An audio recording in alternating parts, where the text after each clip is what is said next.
অনেক সময় অনেকগুলো মিস্টেক হয়, আর মিস্টেক হওয়ার পরে আমরা অনেক সময় হাঁপিয়ে উঠি, বলি এত মিস্টেক, আমি কি আর এগোতে পারবো না? অনেকেই ভাবেন কিভাবে মিস্টেক থেকে এগিয়ে যাওয়া যায়।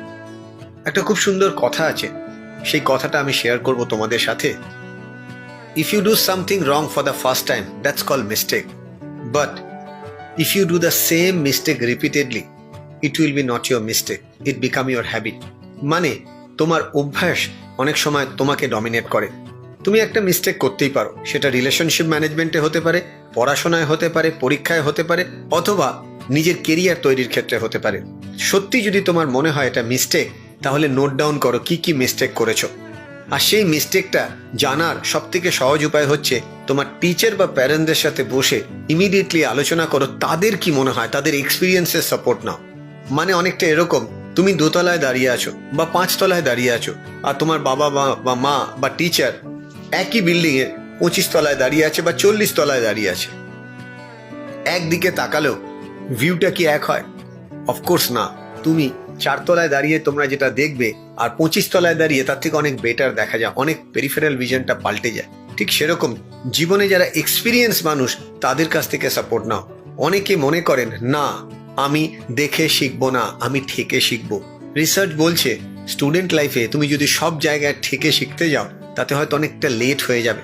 মানে 26 বছর বয়সে এসে মনে হবে 15 বছর বয়সে ওই কাজটা ওই সময় না করে আমি আজকে যদি করতাম তাহলে ভালো হতো। কিন্তু এই 10 বছর তো আর ফেরত যাবে না, তাই না? সেক্ষেত্রে যারা স্টুডেন্ট আছো প্রত্যেককেই আমি শেয়ার করব, তোমার বাবা মা, টিচার বা যাকে তুমি মেন্টর হিসেবে মানো, তার সাথে বসো। প্রয়োজনে তুমি যদি মনে করো আমাদের টিমের সাথে যোগাযোগ করতে পারো, together forever with Mrinal Chakraborty.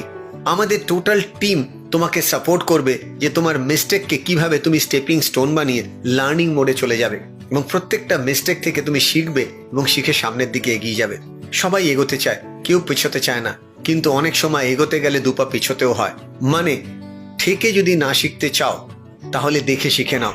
একই ভুল বারবার করলে তার জন্য কিন্তু তুমি বাবা মাকে ব্লেম করতে পারো না। আমি বহু স্টুডেন্টকে বলতে শুনেছি, স্যার একই ভুল আমার সাথেই কেন হয়? তার কারণ তুমি নিজেকে বদলাতে চাও না। সেই জন্য ইংলিশে বলা হয়, for things to change you have to change, for things to get better you have to get better. পরিবর্তন তখনই আসবে যখন নিজেকে তুমি পরিবর্তিত করো, নিজের থট প্যাটার্নকে চেঞ্জ করো। আর আমি জানি আমরা রয়েছি তোমার সাথে, তুমি নিশ্চয়ই তোমাকে বদলাতে পারবে। ভালো থাকো, রেগুলার আমাদের এই ডিফারেন্ট লাইভ দেখতে থাকো এবং জীবন পরিবর্তন করো। Thank you.